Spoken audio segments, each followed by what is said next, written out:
kuya, ang gamit niya electric fan, computer, magdamagan yan, computer, tapos yung electric fan maghapon, magdamag yung electric fan. Kasi nga yung, at saka computer din pala. Kasi nga yung jowa niya, pang araw. Andyan dyan sa araw, tulog, pang gabi pala. Ganun. So, 24 hours yung electric fan, computer. Kaya, nung nawala sila, lumipat sila, ngayong 3.8 yung kuryente, technically, tama pa rin. Ganun. Actually, ina-expect ko pa na mas mababa pa kasi nga walang water heater na sira. Pero wala, 3.8 talaga eh.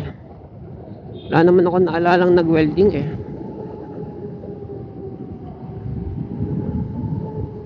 Wala talaga ako naalala nag-welding ako.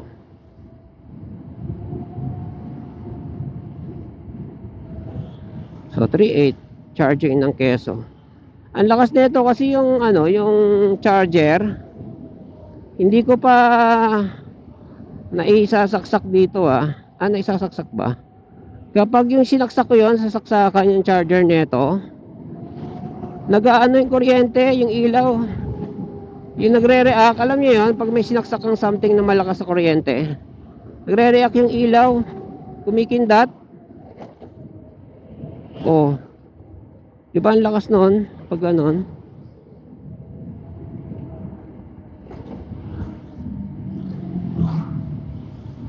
Oh, 10-wheeler.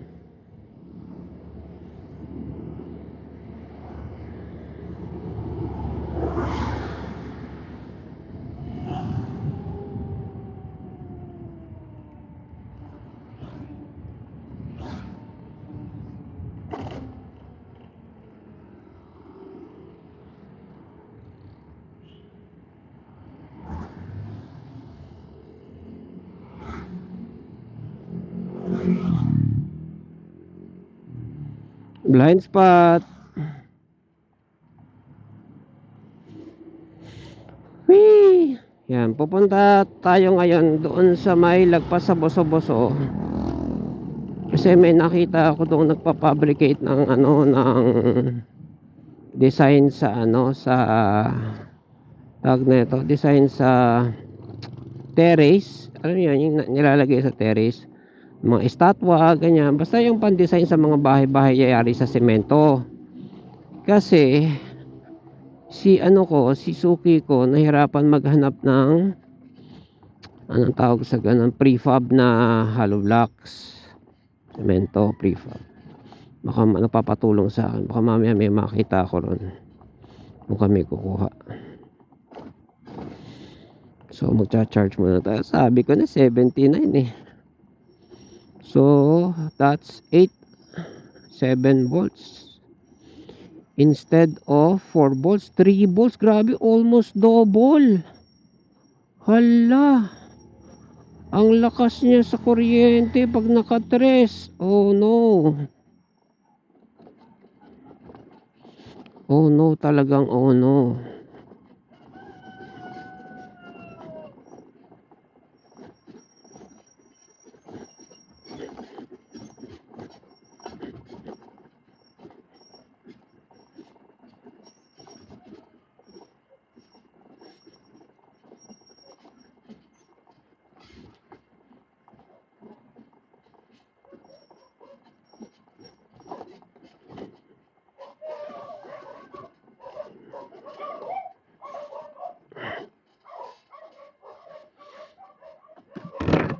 Ay, humarang na naman yung dahon. Ito kasing neighbor namin, binigyan kami ng humarang ba? Ay, hindi pala. Binigyan kami ng connection sa signal. Marunong siya mag-signal mag-focus. Ngayon, na siya na autofocus kasi yung mga halaman, yung gumagapang, yung malaking dahon ng photos, humarang sa kanya. So hinawi ko, luminaw naman ulit. Kaso sa sobrang lalaki ng mga niya, ng dahon, yung parang tangkay ng dahon, Na autofocus siya. So, ginawa ko, binidyo call ko si teacher, tinapat ko sa TV. Tapos, in-adjust ko, tinang ko kung tataas yung percentage. Para kung lalabas ulit yung picture, aba lumabas ulit. Diba? Tsambahan natin. Mahirap yun eh. Skill yun eh, skill. Eh, hindi ko naman parang tinanggal ko lang yung obstruction. Alright. Uy, naku, nasipa akong itlog. See you later, bye.